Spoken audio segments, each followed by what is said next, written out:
Good afternoon, YouTubers. As you can see, we have got a new replacement cylinder head for the Honda S2000. Myself and a friend did a 420 mile round trip to collect the cylinder head all the way from Braintree in Essex. To the gentleman that sorted me this out, you know exactly who you are. You're an absolute hero in my book. Goes to prove that there are still some good honest sellers out there that don't want an absolute fortune for S2000 bits, and is enabling me to do a core rebuild on this head in the form of fitting new valves, new valve springs, new valve retainers, keepers, etc. And it's in relatively good condition. So what we're going to be doing today is stripping down the remains of this in the form of taking all the valves, the springs, retainers, etc. out, as 4 of them are actually bent. They are. The poor gentleman that had the cylinder head on his S2000, a Conrod, parted ways and departed through a block and wrote his engine off, whereas this cylinder head is still salvageable and usable. So yeah, what I'll do now is just set you down on the old tripod, and we are going to set about removing all the valves and retainers, etc. Actually, before I do that, I'll show you the underside of the cylinder head and what's hiding underneath there. So we flip the cylinder head upside down now, and I'm going to zoom in on the offending article, which is cylinder number 3. Pardon the old tripod; it's a bit janky. It is so.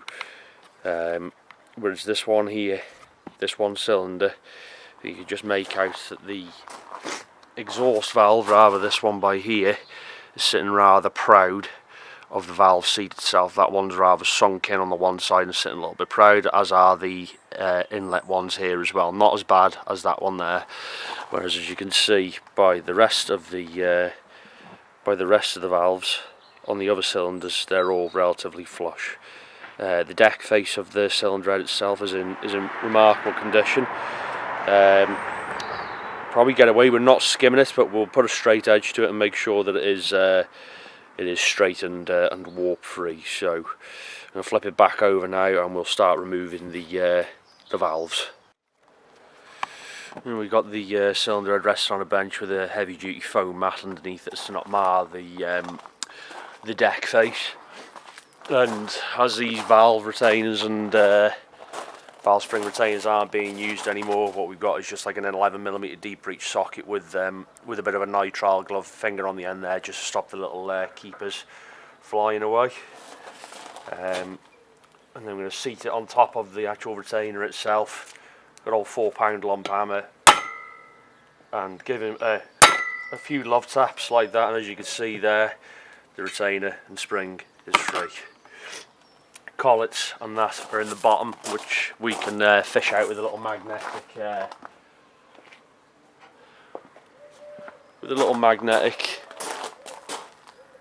bit. Pop that down in there, or rather fish it into an area where we can actually get the bit, and then there you can see we've got the little keepers off there. So we'll now repeat this process a further 15 times, and what I'll do is I'll put you now on a time lapse.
So there we go. We've got all 16 springs and retainers out there. A couple of other little keepers have fallen into the crevices in the head.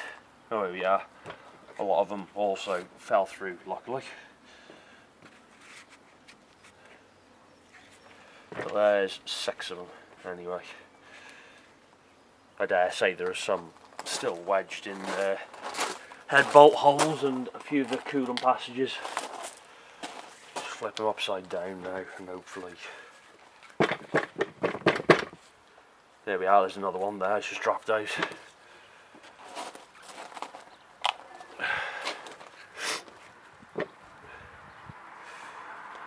Yep.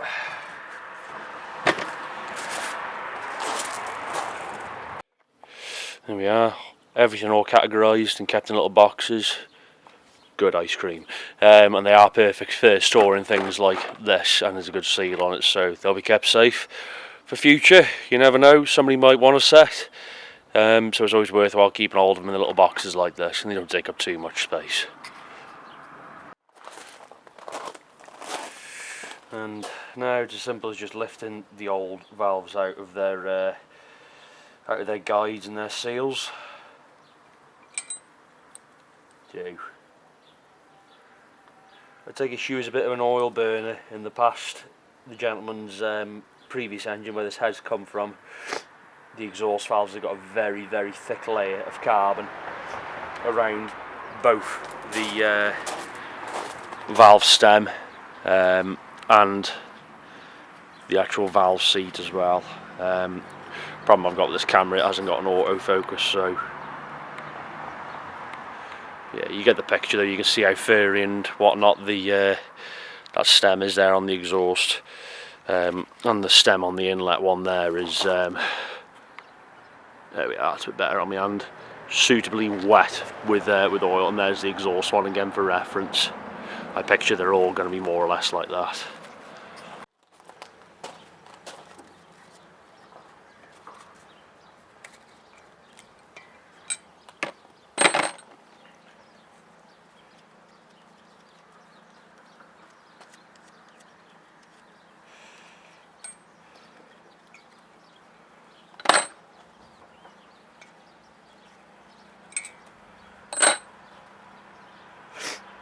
And here we are, now on to the bent valves. So yes, they are suitably bent. Look at the state of them. Them's the exhaust ones there, suitably bent.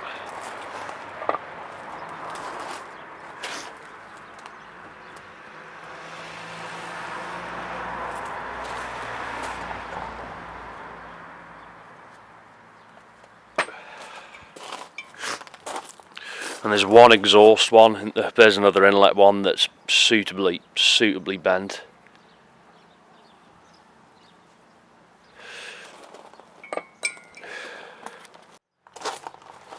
And that inlet one is actually stuck in. There we go. And yeah, once again, you know, pardon the focus again, sorry. Again, suitably bent.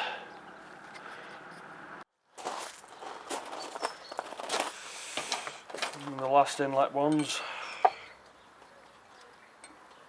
yeah, sorry, rather the last exhaust ones, same story again, a lot of carbon build-up. And the inlet ones, also wet with oil.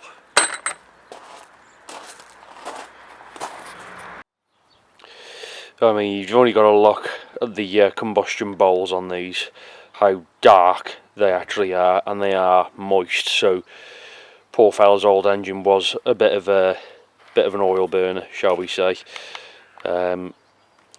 Like, you can just see, like by the exhaust seats there, how much thick carbon buildup was on there.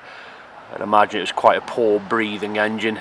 It's embedded into the valve mating face seat there, shall we say, and that one there it's nearly 3/4 of it's all black on the exhaust side of things.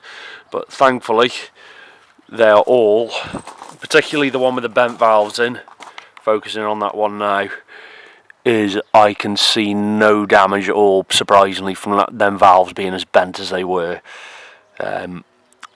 So what we'll do now, we'll remove all these exhaust studs and that EGR blanking plate, not the blanking plate, rather this EGR recirculation plate here, and see what's hiding behind there, and then we'll set about giving a good old steam clean and decarboning and everything ready for the machine shop.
go. That's all the exhaust manifold studs extracted.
One EGR cover plate removed.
"16 valve stems removed.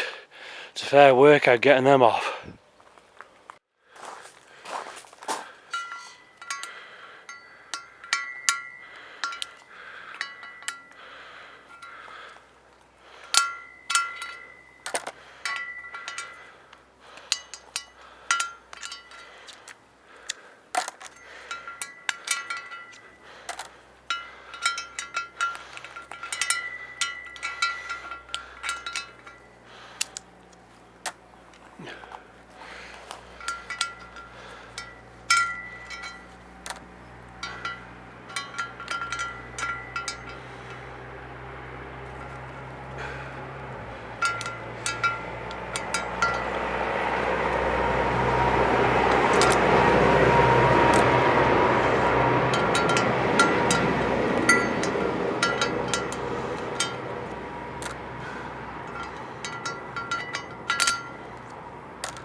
there's always one fiddly little bleater.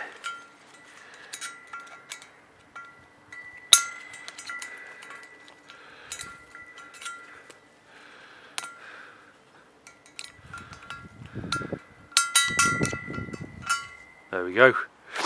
16 valve spring seats removed.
It's much better on the inside now. 99.9999% of the old residual oil, swarf removed out of the upper half of the head. Next it'll be the underside. I appreciate that whilst doing that there and getting all this done, the underside's just going to get all this dirty again, so we'll be giving it a high pressure steam clean anyway for a final prep wash.